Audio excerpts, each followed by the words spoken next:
Welcome to No Humping Wednesday. We are closing down 2023 today. This is our last one of the year. Julia, did you think we'd make it this far? No. I I'm being honest. I'm sorry. It's not you, it's me. yeah, But oh God, yeah, how many I times have know, I heard that before? right? No, I thought in the beginning, oh yeah, it's gonna be like maybe one or two off and just see and just link up. And just now we're here and it's very exciting that we've made it this far. And I'm really, really happy and grateful as well. Yeah, I can't remember. I think it was it 12 now, 11 or 12. But that's one thing I love is for me, it's consistency. And one thing I saw, a friend of mine does set up a podcast on ice hockey. And it's similar sort of stuff. Are people saying, maybe it won't last very long, it'll just be a phase. He's way into it. He's out traveling the world, watching games and stuff now. And it just kind of does show that if you do something you love doing, you love talking about, it doesn't matter if you're not getting sponsored or two people are watching it. It doesn't matter. It's just a way to share knowledge. And if this podcast just helps one person, for me, I think that's what this is all about. Do I want to help hundreds of thousands? Yeah, but if we can have fun and a little chinwag whilst doing it, then why not? Yeah, same. And I think it's always best that kind of expectations that you have, like, oh, let's just see how it goes.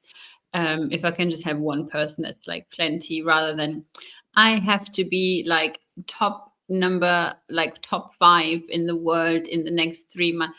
Like, it's good to have ambition, but sometimes it's good to just take the pressure off, because then it just keeps it more fun as well, right? And if you're not having fun, what's the point? Exactly. That is it. So yeah, we were actually trying to be a little bit lazy today. We didn't want to think it's too close to Christmas, so we kind of put it out to you guys on what you wanted to know before the year was over. And to be fair, with the questions that we got, there is definitely a theme here. So it's actually probably worked out in our favor a little bit. So, but basically today, it's just a few questions that you guys answered. So thank you for putting those in. So I'm going to put those out live to Julia, and then kind of if I need to add in a little bit extra, I will. But we have to finish on a high, right? With our little question, we have to finish on a good note. We can't have a bad one. So pressure is on me today. Now, Julia, in Santa's eyes, not yours, okay?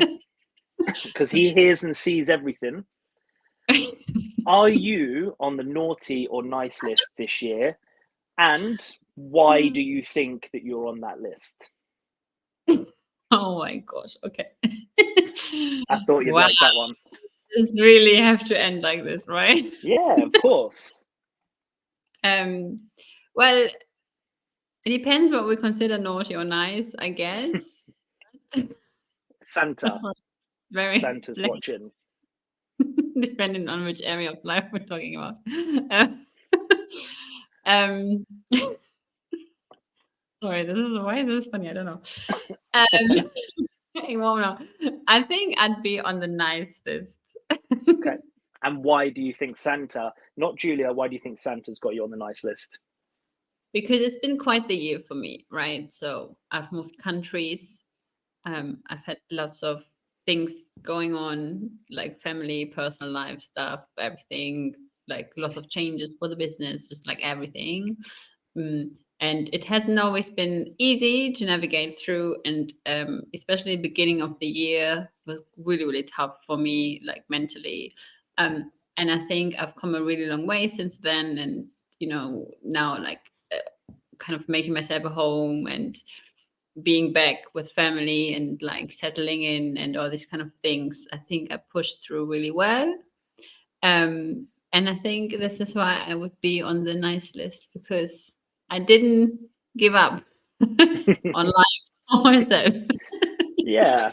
And, if anybody doesn't know, Julia was working over here, personal training in London, right?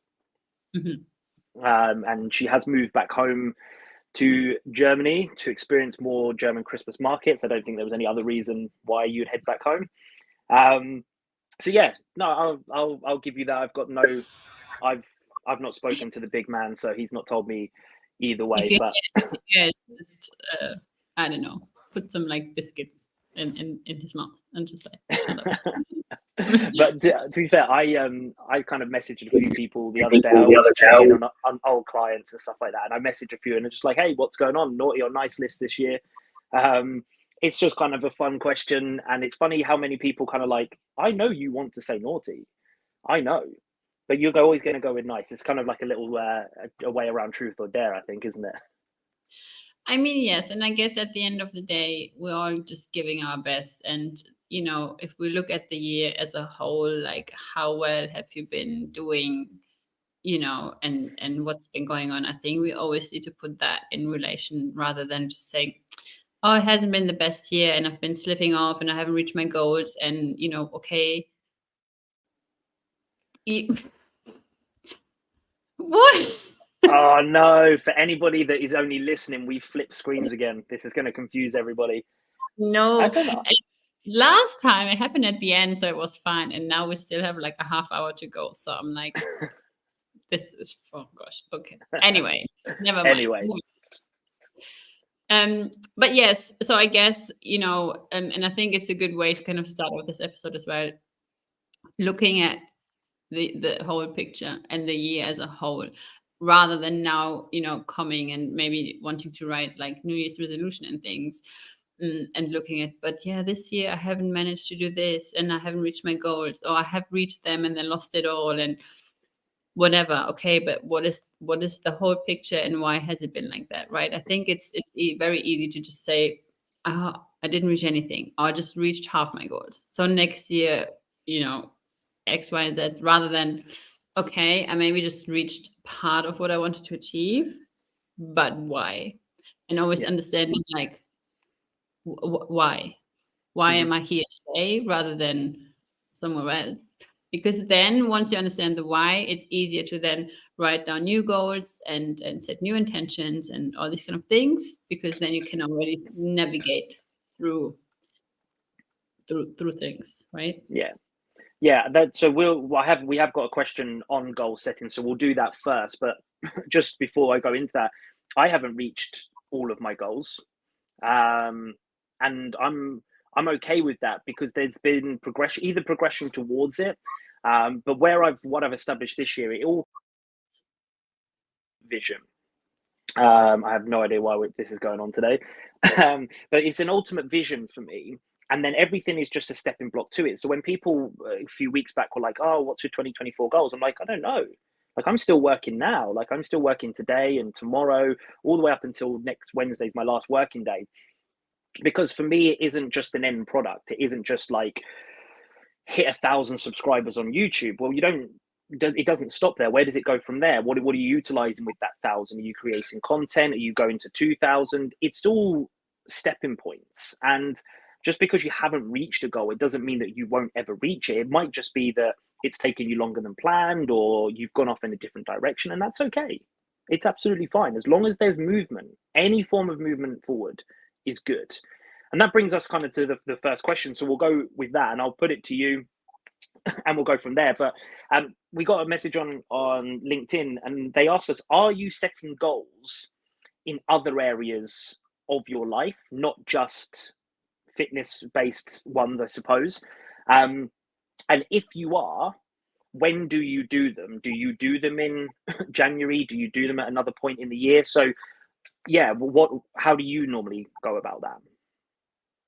So this year I'm actually trying something else. So I'm going to touch on that. Maybe it's kind of an inspiration for some. It's a bit like spiritual. Okay. Yeah, well, I'm ready. On any of the mindset people like watching this, they maybe can like know. But so usually I write a list, right? So I write down areas of life. So health and fitness, business, and then personal, right? So these are kind of my top 3 areas of life. And then I do kind of write down like things I would like to achieve. And then I break them down. And I've done like 3-month sprints in the past, because it's, say you have a money goal, just to get away from like fitness for a second, right?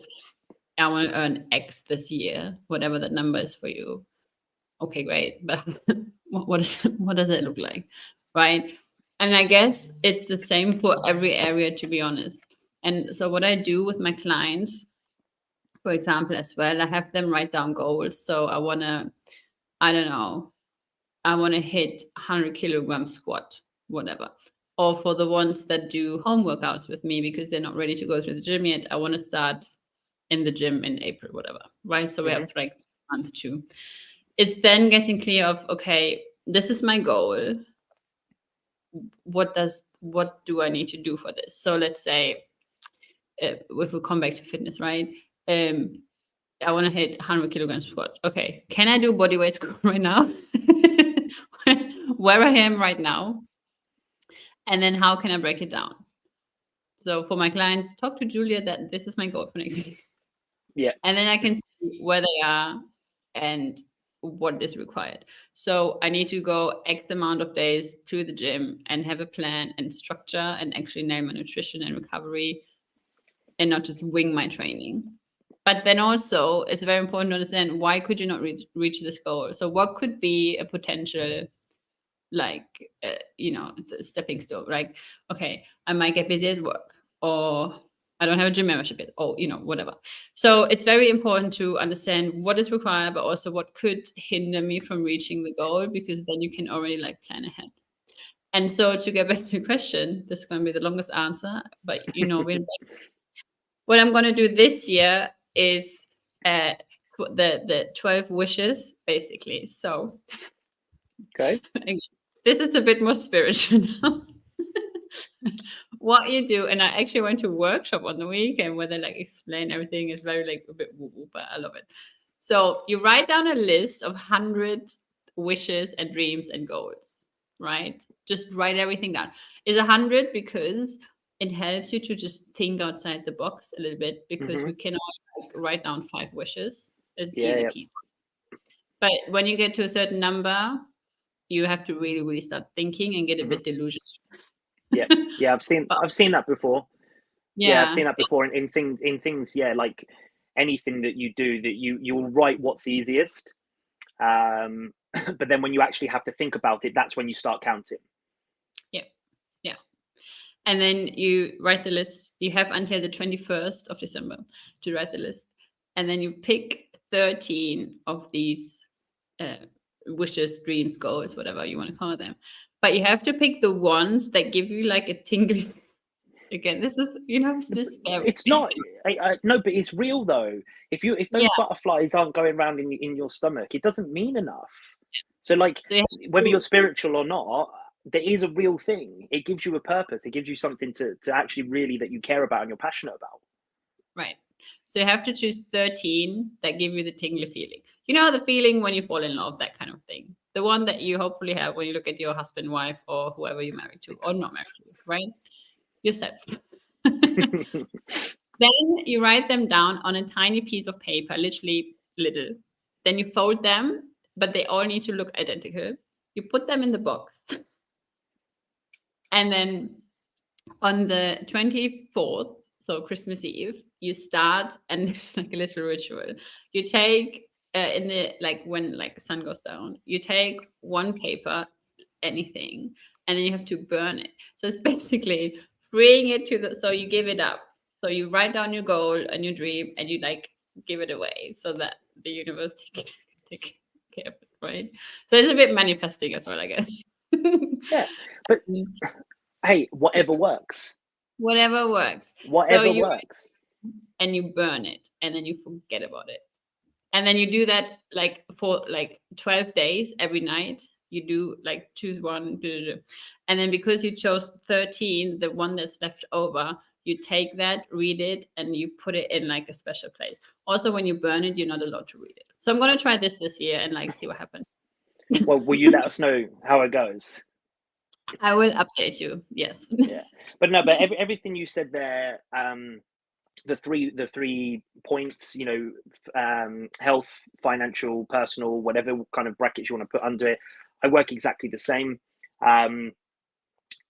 Once that goal, almost similar to kind of burning it in a way, once I've set that goal, I almost forget about it because then I work on the actionable elements.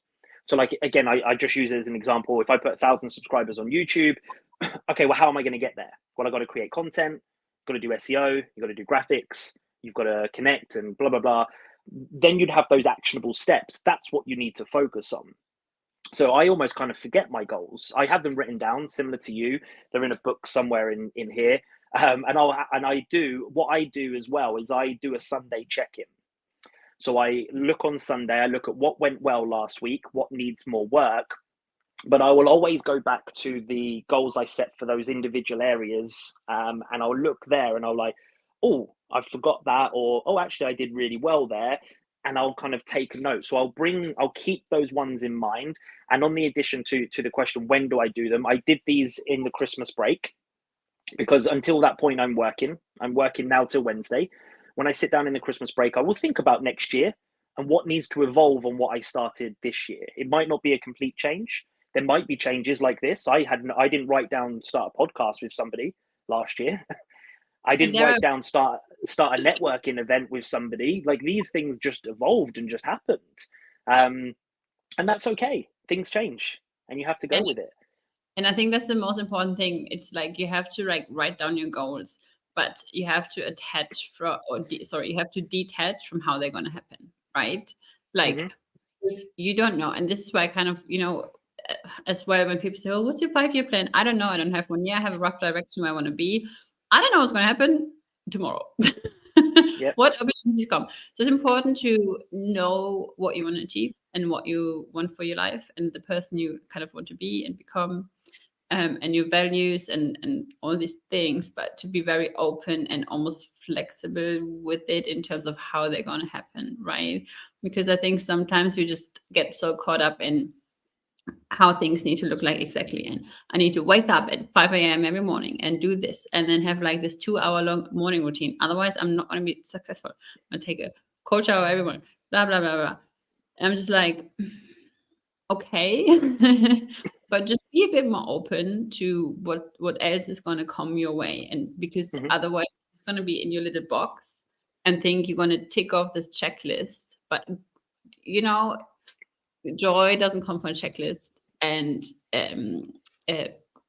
like reaching goals necessarily doesn't come from a checklist either. It comes from being open to look and get opportunities and collaborate and do things rather than be so fixed on what you think it might look like. But there's many ways that lead to a destination.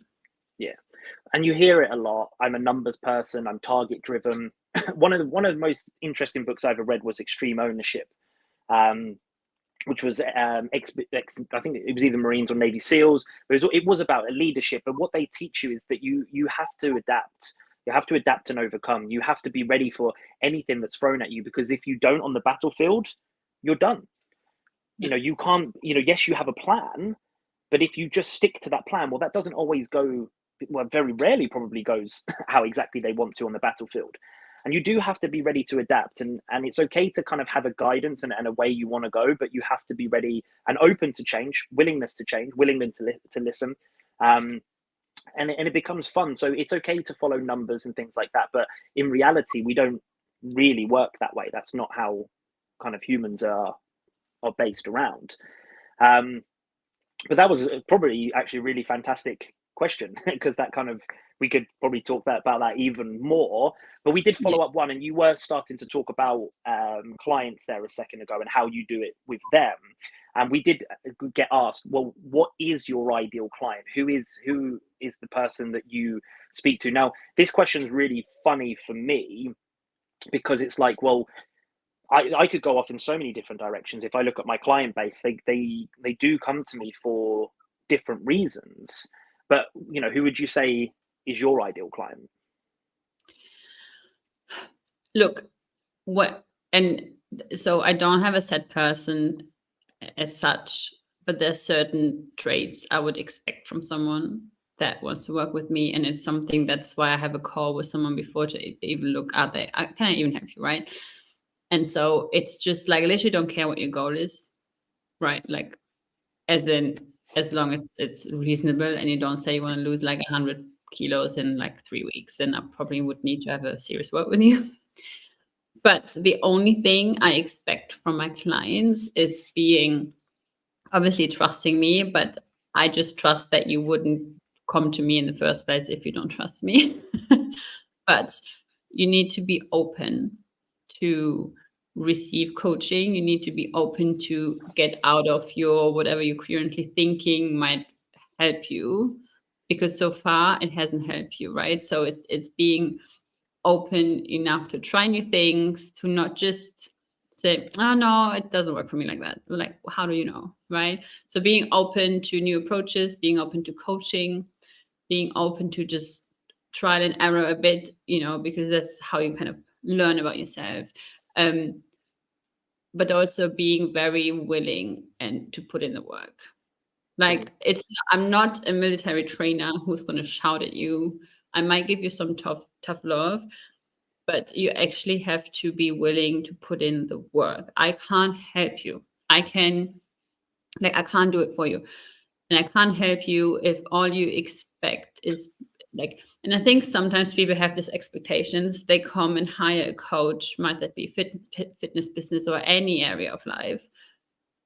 And now just because you hired me means your life problems are gone. Like, no, you still have to work. You just have some guidance and someone holding your hand. But we can't do the work for you. You have to put in the work.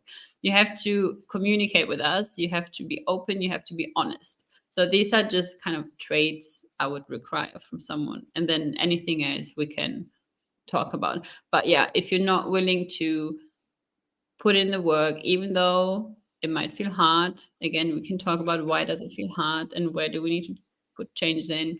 Be open and just be willing to change. I don't even like Peter Rabbit. Right. Don't mind me swearing sometimes. They've got to love Peter Rabbit. They do, yeah. So I don't know if you want to, Christmas presents, anything Peter Rabbit really. But it's such a funny one because everyone says niche, who do and there is an element, our bios will speak a little bit more to who we work well with.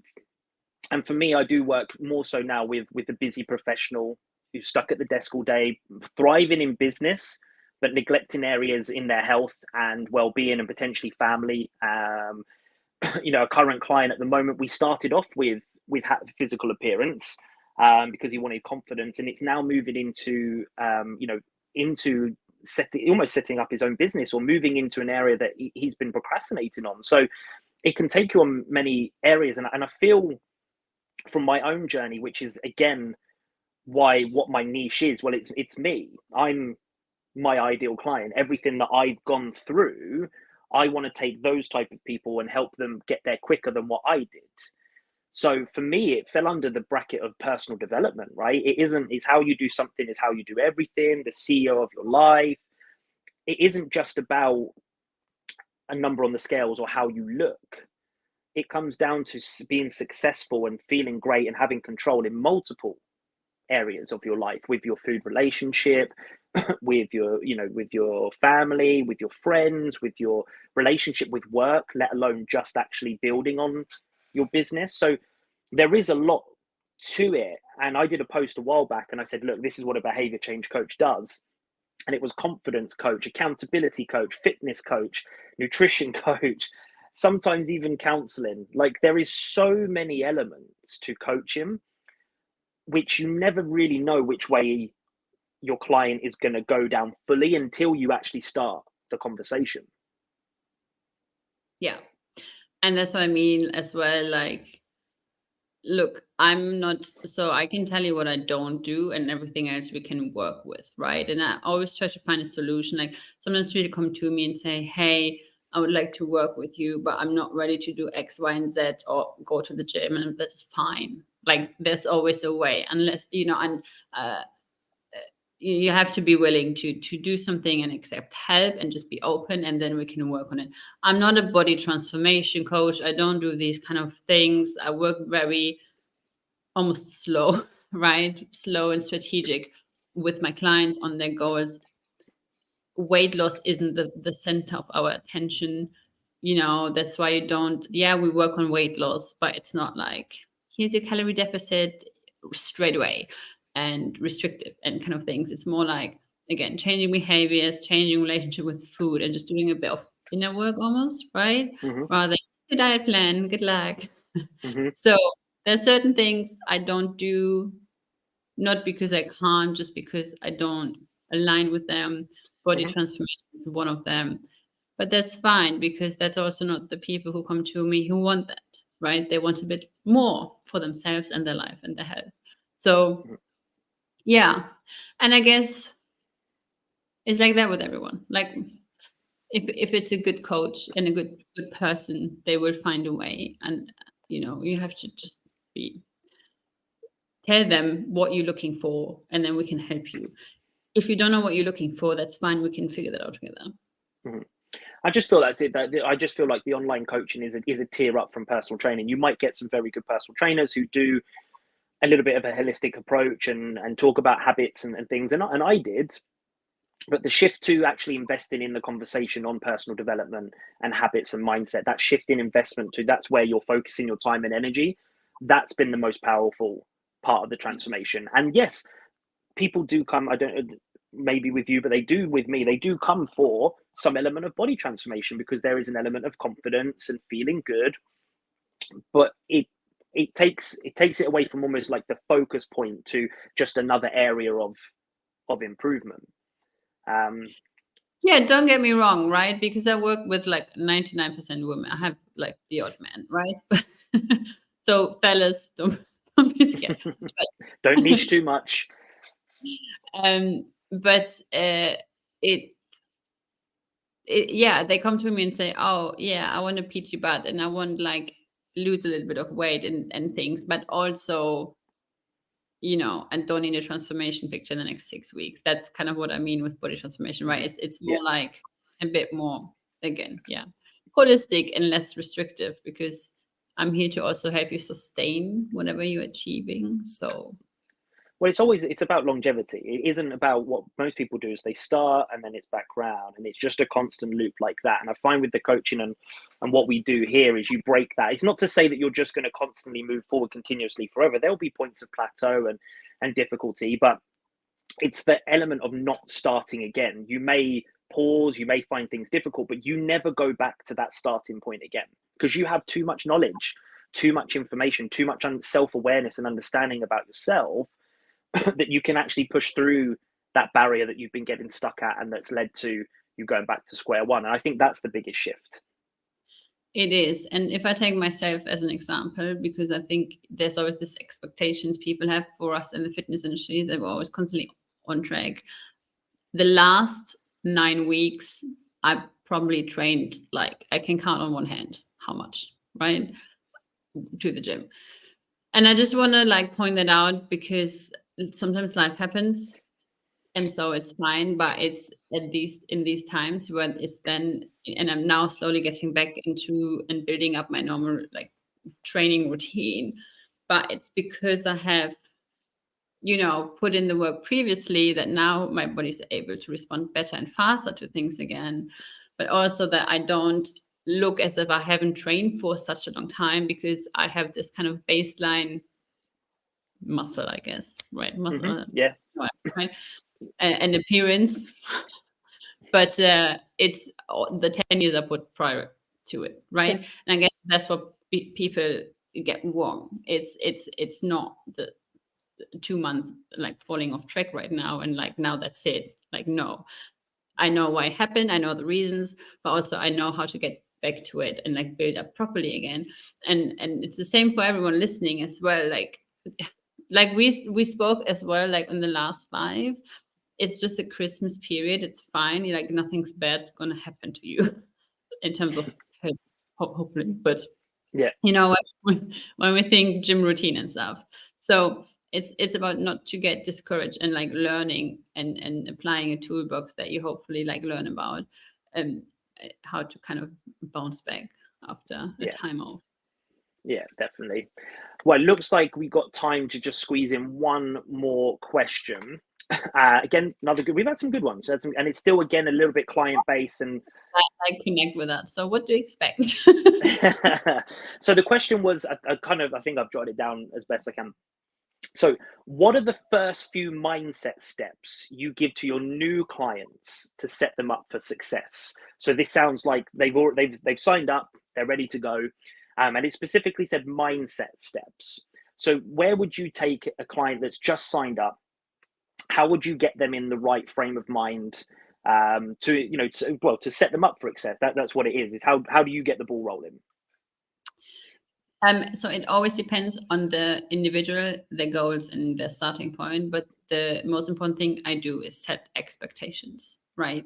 So let's say you come to me, Sean, and say, okay, I want to lose 10 pounds and start start training properly and like learn how to do a back squat. Okay, perfect.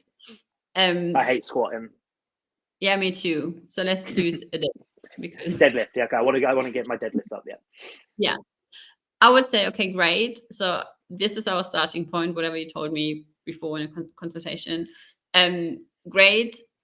But here's A, B, and C that we need to you can expect, and here's Y and Z that might take slower, or the reason why it takes longer. So again, looking at your life, your job, your family, if you come to me, say, oh, I want to train like 5 times a week, and I look at your diary and your schedule and I'm like, no, you maybe have 3, right? Mm-hmm. Like I had a girl come to me recently and she's like, 7 days for 1 to 2 hours. And I messaged her, I was like, okay, hold up. 3, because right now you do fuck all. Yeah. Right? So the first thing I always do is set expectations, because if in my opinion and from my experience, if I don't do that, then after 3 weeks you come to me and say, oh, Julia, I haven't made any progress yet, whereas you probably have. It looks different than you first thought. So setting expectations, building up from there. And always also, I work a lot with people who have done everything and, all or nothing a lot. Mm-hmm. Yeah. So we work a lot on that mindset as well, that it doesn't always need to be all or nothing. It can be just a little bit here and there sometimes. And that's good enough. Yeah. And yeah, it goes back to that day old coach or trainer response. It depends, right? And for me, it's when somebody has agreed to sign up, it's all systems go on my side. There are a few things that I get out to my clients specifically. So I have the daily power list I've spoken about before. It's been an absolute life changer for me. The 3 to 5 most important tasks of the day that you're not currently doing. So they get those out straight away.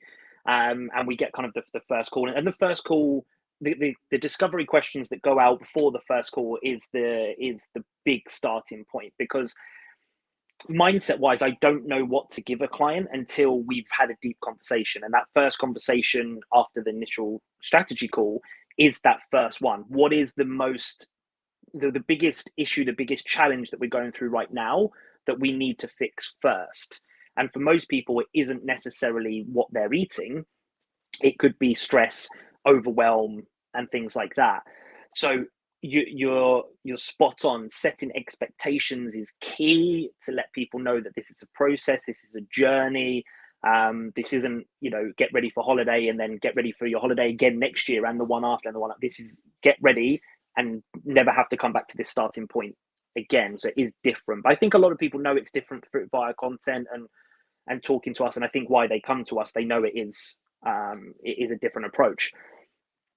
But yeah, it all builds up on that first conversation, and it's just it's reps. It's simplifying the process that somebody can show up more often, rather than kind of like say overwhelming and people just go, no, it's too much, I can't do this. Yeah, and it's as well, like, again, I have this onboarding call, I call it, right? It's like where I explain everything and we again dive deep into what they previously told me they want to achieve, where they at. And it's really about choosing the lowest hanging fruit for them, and that just looks different for everyone. So I'm afraid, sorry, whoever asked this question, we can't give you an exact testing formula, because it really is, and people respond different to certain things. Some of my clients do a lot of journaling, others hate it. So I'm not going to force the one who hate it, like, please journal every night for like 10 minutes. Like, no, it doesn't work for them. So it's important to find what works for people, why it works for them, and then building up from there, really. Well, if I had to drop one thing, and I'm going to go straight into action, okay? The mindset step that will lead to success is continuous action. Now, most people go, yeah, but I can't go to the gym 7 days a week. I can't prep food, blah, blah, blah. Action gets this perception of it's got to be crazy. It's got to be over the top. It's got to be big and bold and powerful. A while back with my clients, I was going to do a challenge, and a few people said, I haven't got time to do it. I said, I haven't even told you what it is yet. Like, literally one of the tasks in this challenge was on that day not to snack. It's a gut feeling challenge. It's about giving your gut a breather. It's not hating on snacks. But one of them was just don't snack. Well, everyone's got time to not do that. It might just take a little bit planning and stuff. So the actionable element is simplify. If you're not doing something, simplify it. Because if you're not doing it, it's not simple enough.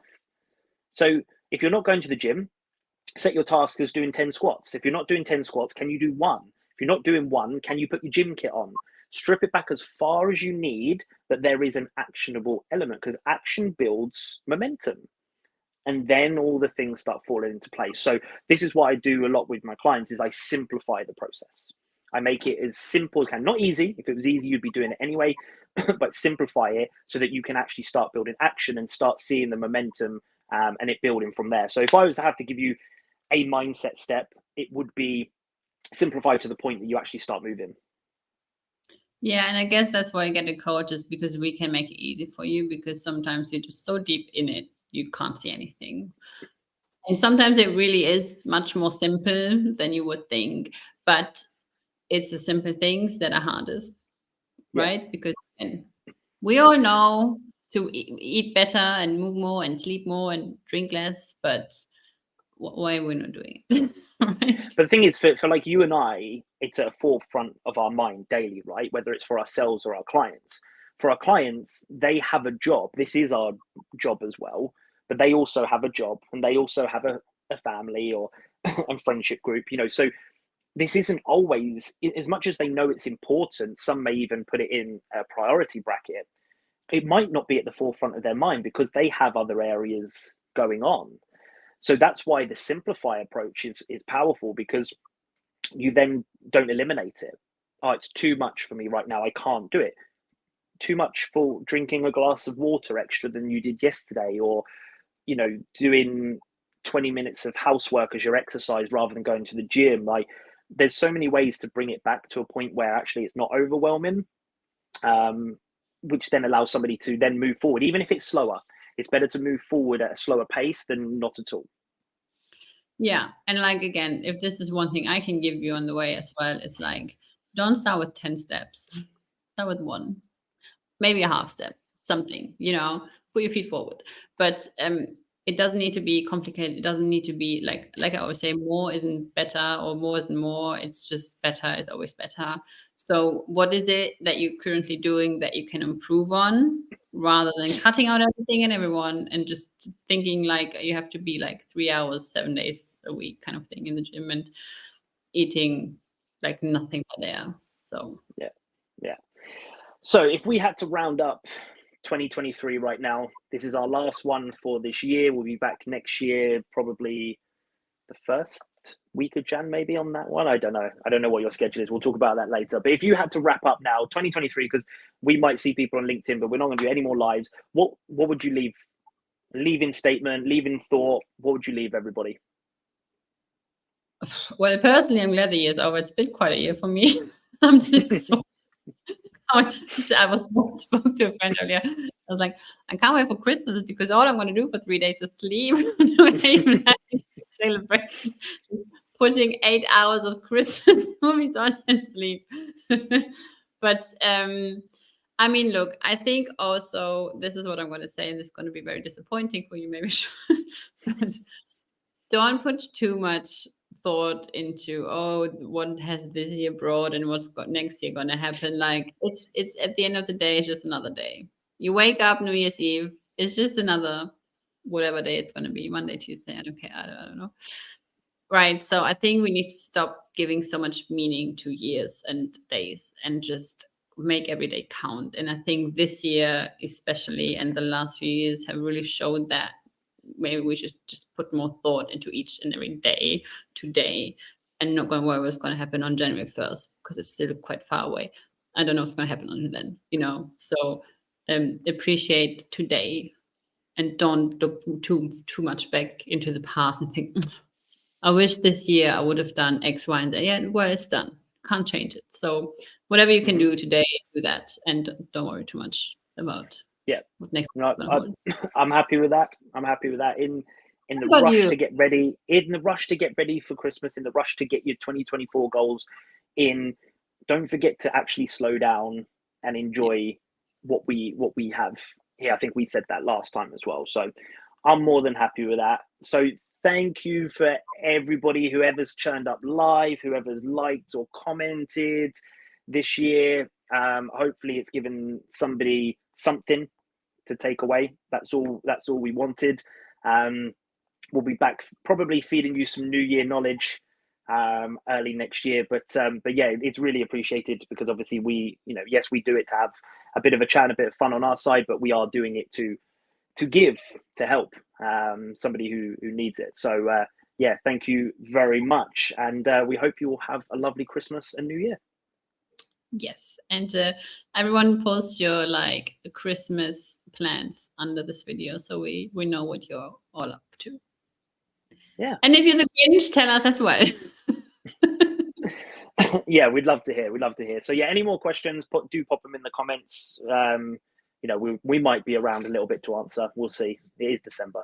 But yeah, feel free to fire anything over. But yeah, once again, have a lovely Christmas, whatever you do. Have a lovely New Year, whatever you do. And yeah, we'll see you on the other side. See you then. Thank you.